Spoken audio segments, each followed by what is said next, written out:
Hey guys, Sam here, and welcome to episode 7 of my Let's Play. So first off, it might have been a little bit of extra time since the last episode, but rest assured, I've taken an extra day or so to prepare for this episode. So let's get into it.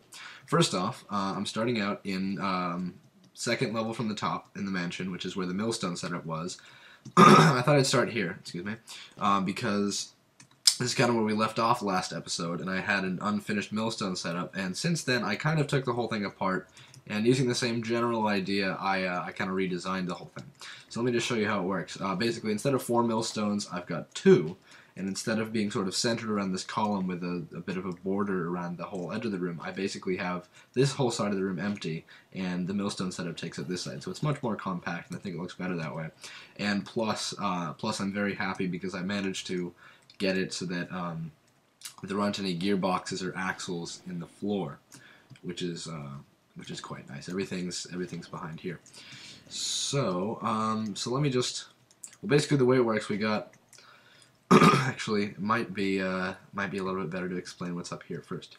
So up here we basically, there's not much, but we basically have the foundation or the general layout of what's going to be an automatic hemp farm. Basically, the design I'm going to use is pretty simple. We're going to have 2 rows of hemp here, each 8 blocks, 2 rows of hemp here, so we got 32 hemp growing at one time. We're going to have block dispensers on either side of the hemp, hooked up to a buddy block over here that will detect the growth of the hemp on the end. So when it detects a block when it detects the hemp in front of it, it'll signal the block dispensers to suck in the hemp. Then, because of course the state of that block where the hemp was will change again since the hemp is removed, the buddy block will send out will not send out a pulse, which will then spit. It'll send out another pulse, which will then spit the hemp out from the block dispensers into this central water stream. And both of them are exactly the same. And so once I get block dispensers, which of course I need an anvil for, which I haven't quite gotten to yet, then I'll set that up and I'll show you guys. And there's a hopper here that's going to collect all the hemp, which then, where's my ladder? It's over here. And then once the hopper collects the hemp, it then flows down directly above the millstones. And the hoppers are powered from behind. You can't see it, but I just sort of concealed the the way the axles work. So the hopper is going to spit that hemp down into the millstone, which will grind it. We've got a water flow on either side, and even though it's nighttime, I'm just going to walk out on here. There's a zombie. Get away. This is Sparta. Okay, and this is just a little opening for me.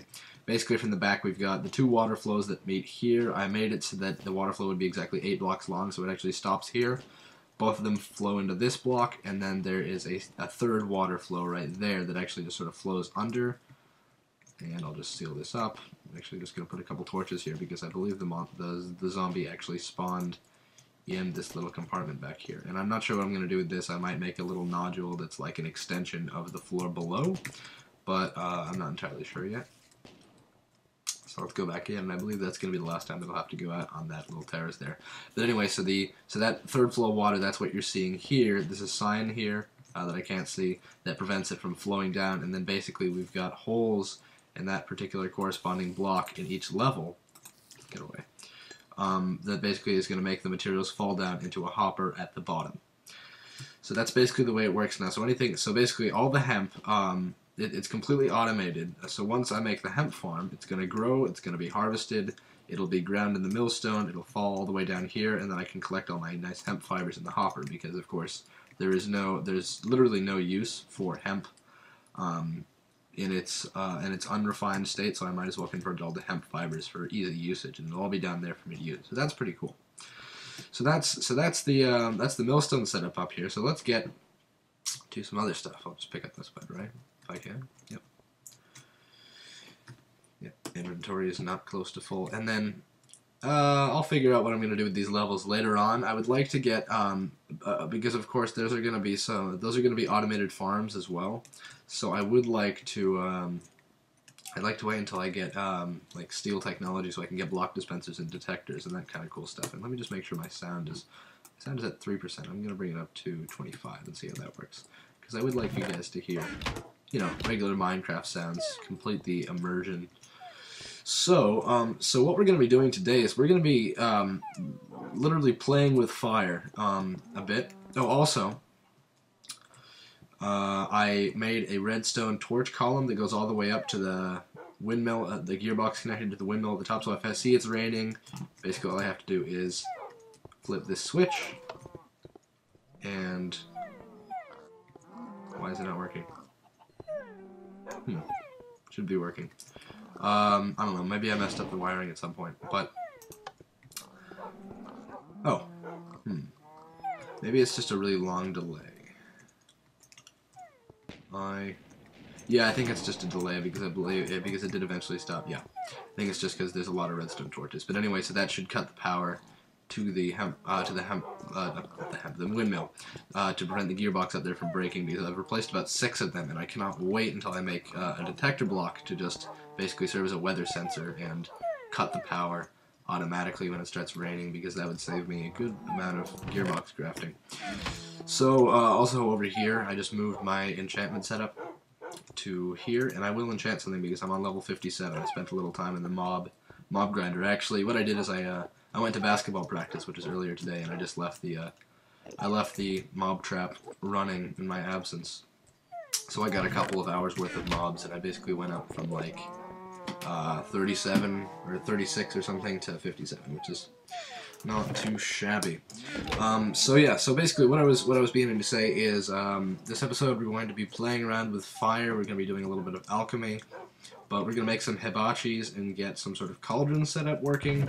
And also I have created a lot of hellfire dust, again using that automated millstone setup at the top to grind a bunch of ground netherrack, and then I basically just threw it all into a hopper with a soul sand filter, which is just right now residing in my little underground home, and to make hellfire dust. So basically once I get a cauldron set up, I'll just throw this in there and it'll make some concentrated hellfire for me, and I'll time lapse forward to when that's done and we can make some hibachis.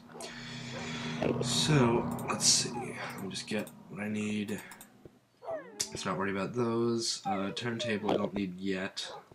Let's see, need some cauldrons. I will eventually need some bellows, and I need some netherrack.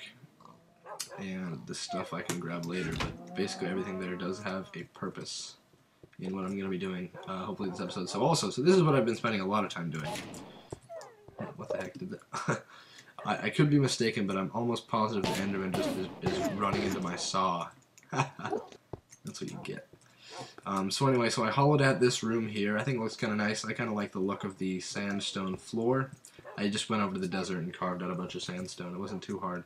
And then of course stone bricks, pretty easy to get. And then I just basically made a little level down here, which I will use for the redstone. And this is the exact same size as the level above. So this is just going to allow me to do all the redstone underground for this. And I believe I'll also contain my hibachis down there.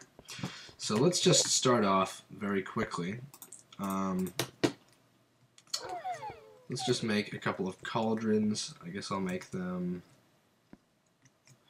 We're going to need some netherrack. We're going to need a flint and steel, which I very handily brought with me. Let's just say right... I don't want it to be too far away. Let's put it on this side. So let's just say right here. And right here. Oops. And there we go. Yeah, there we go. And of course, let me just knock out the block in the middle, which should be that one. And then the block here, which should be that one. And I can't seem to collect that sandstone. I'll just grab that. Alright. There we go. I can just light that right now. Of course, you gotta use netherrack first as a burning component to make those make those cauldrons run. Don't want that. There we go. I'm hoping that no smoke tries to burn my wooden. That should be far enough away. Yeah, really don't want to take any chances, but there we go. Cauldron. So yeah, and now we can just throw, I don't have it with me at this moment, but let's start out by throwing that Hellfire Dust in here. Come on, shift, shift, shift, shift, perfect. Perfect, and this should give me, all this Hellfire Dust should give me 1, 2, 3, 4, 5, 6, and what is that? 6, that's about, why can I not calculate right now? A little less than, about 48 concentrated Hellfire, I guess. Actually, I think I'm going to hold on to some of these so I believe you can make nether coal using Hellfire Dust. Or maybe not, it might be concentrated Hellfire, but I'll just hold on to 2 stacks, and I'll put 2 stacks in here, and 2 stacks in here.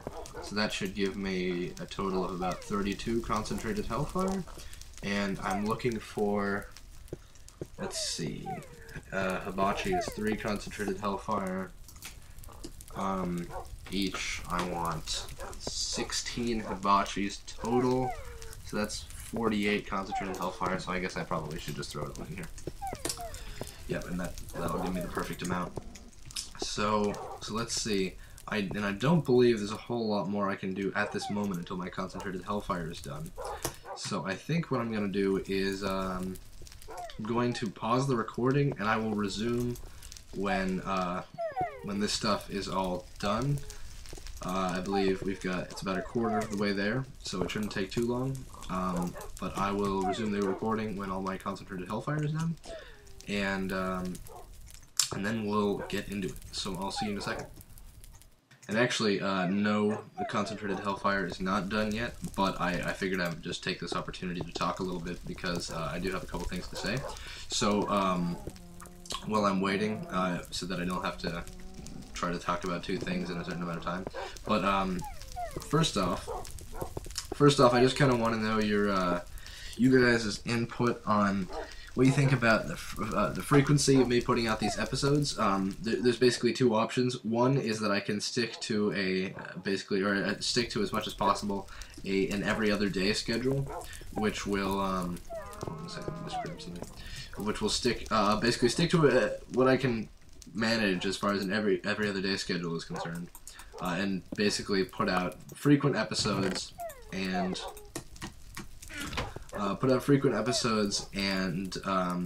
you know, and basically go a little bit more incrementally as far as progress goes. Or I could put out an episode more like every, you know, 3 or 4 days, and have you know, and that would give me some time to do a little bit more work, like behind the scenes, and get more stuff done. Hold on a second, I'm just trying to make some filaments here. And basically get more, oh god, is that, I heard an Enderman. Sorry, I'm getting off topic. Let me just see if this works. Oh, I know what's wrong. I'll be right back. Oh, I just need to grab some hemp fibers. What was I saying? Oh yeah, so basically I can either release more frequent episodes, basically, you know, pretty much strictly every other day, or I can put out slightly less frequent episodes and get more stuff done in the meantime. Personally, I'd kind of like to, I personally would like to do, you know, an episode every 3 or 4 days, so that way I don't have to worry too much about a stringent upload schedule, but I can, should work, yeah, but I can, you know, I can get a good amount of progress done between episodes. Hold on a sec, is that, did I do that right? Did I do something? Okay, never mind. Yeah, so I can get a fair bit of stuff done in between episodes, which I think would be kind of neat. Or, you know, or of course we can do, you know, make slightly more incremental improvements with each episode more frequently. So let me know what you guys think about that, because I can manage it either way. I just kind of like to know your feedback. And I did get comments from a few people on my last question regarding the episode, which was the desired length of the episode. So I think I probably am going to keep them, you know, anywhere between 20 and 30 minutes, which I think is a pretty good length, because I can get a fair bit done. And God, this Enderman is really annoying. The thing about, I honestly don't know how they get in here, but the really annoying thing is they teleport up to like the higher levels. And I'm getting off topic again.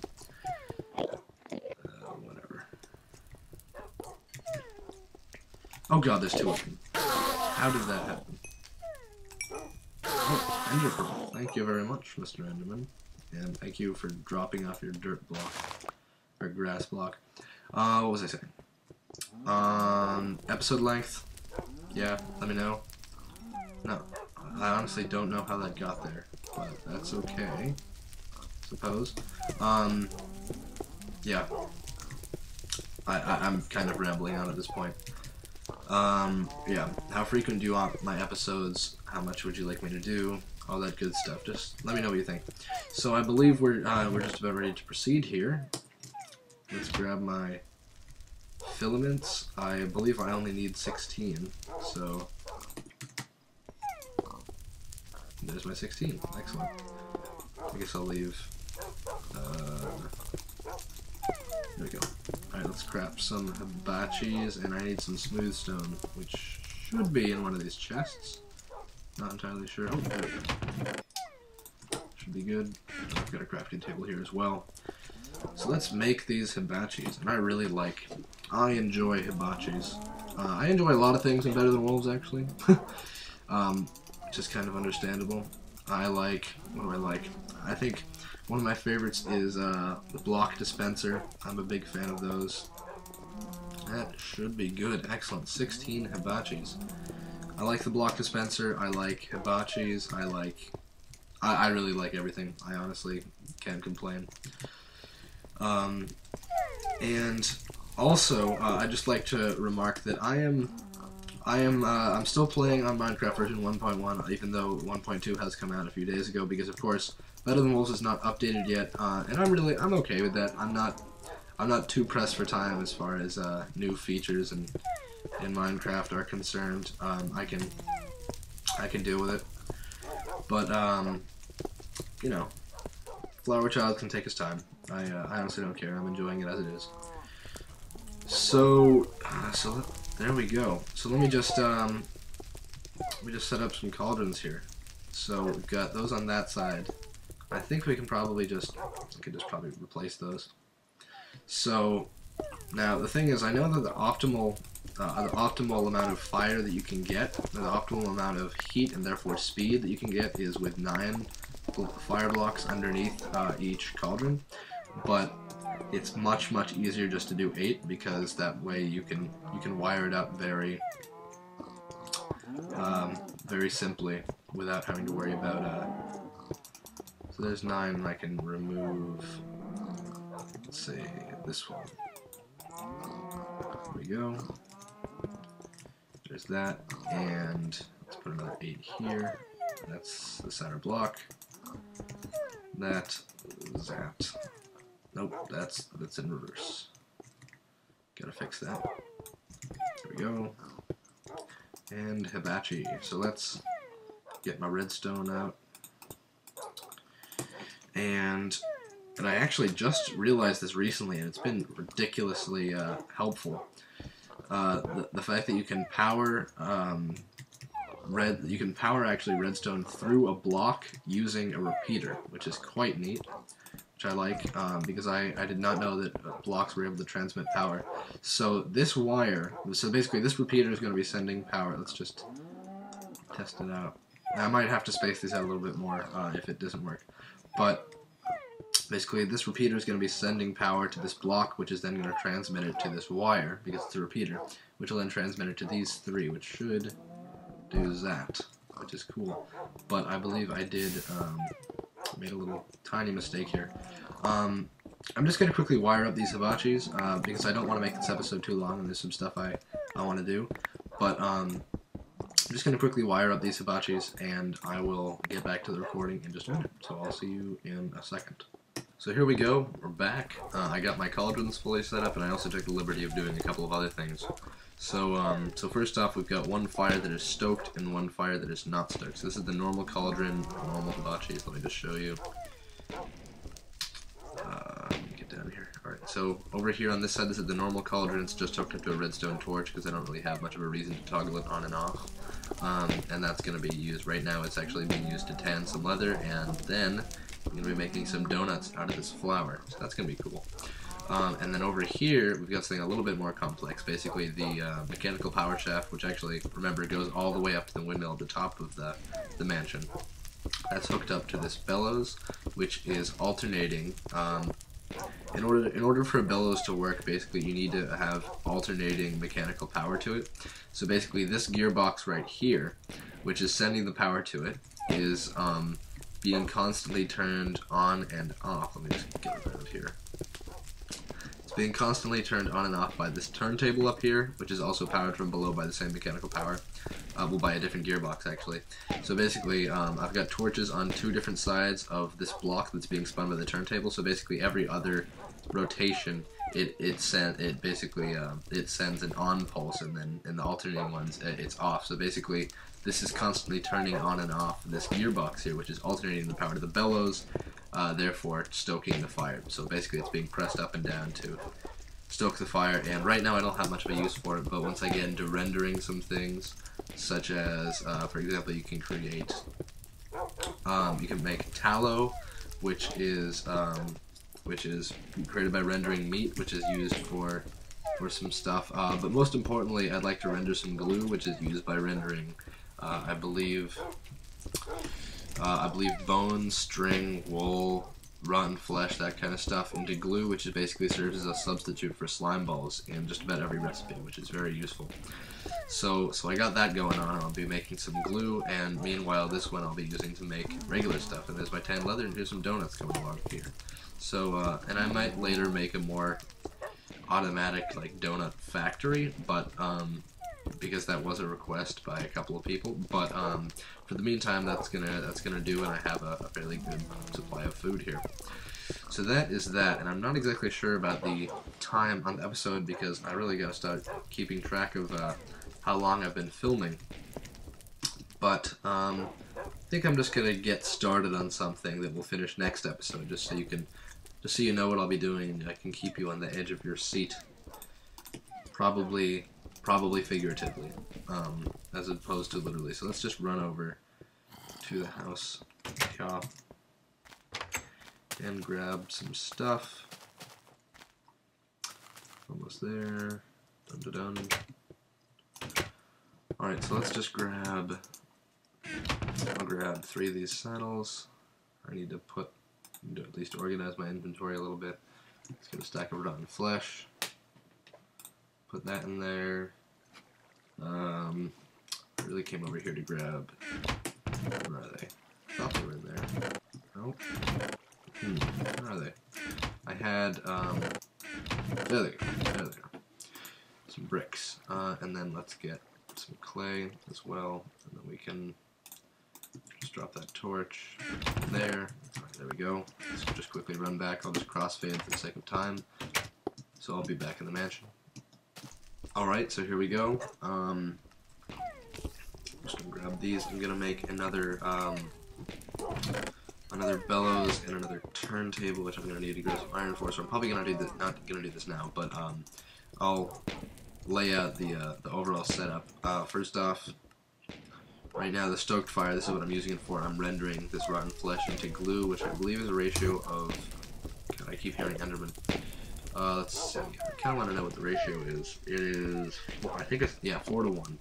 And then also, we can throw these saddles in here, which when they begin to render into glue, they actually provide 3 glue per saddle, which is quite nice, quite a good ratio.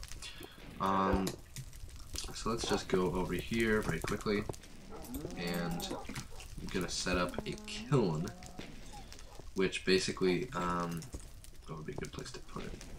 I'm gonna need to get some more hibachis, which I can make pretty easily now that I have the millstone set up and the cauldron, so I can make the concentrated hellfire. So I've got that. Probably put it over here or something. So let's just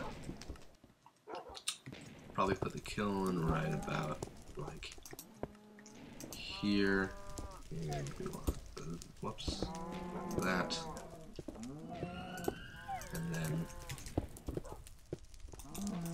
whoops, that,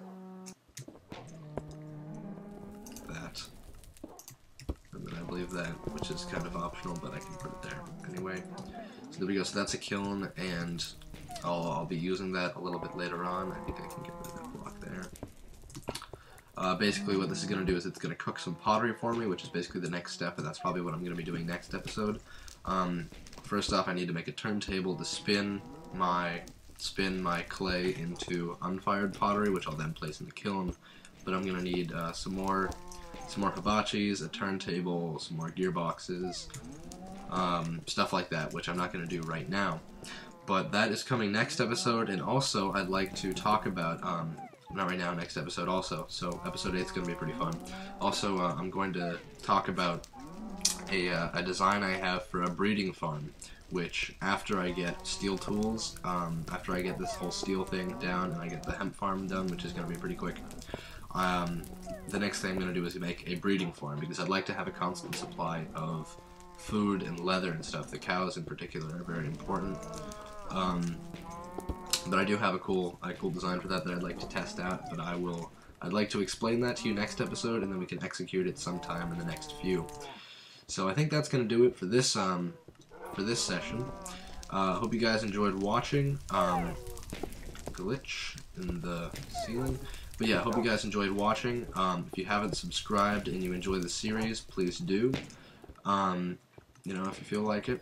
Also, I've noticed that these videos have been getting a decent number of likes as compared to videos in the past, and I really appreciate that, actually, because what really helped, aside from subscriber count, which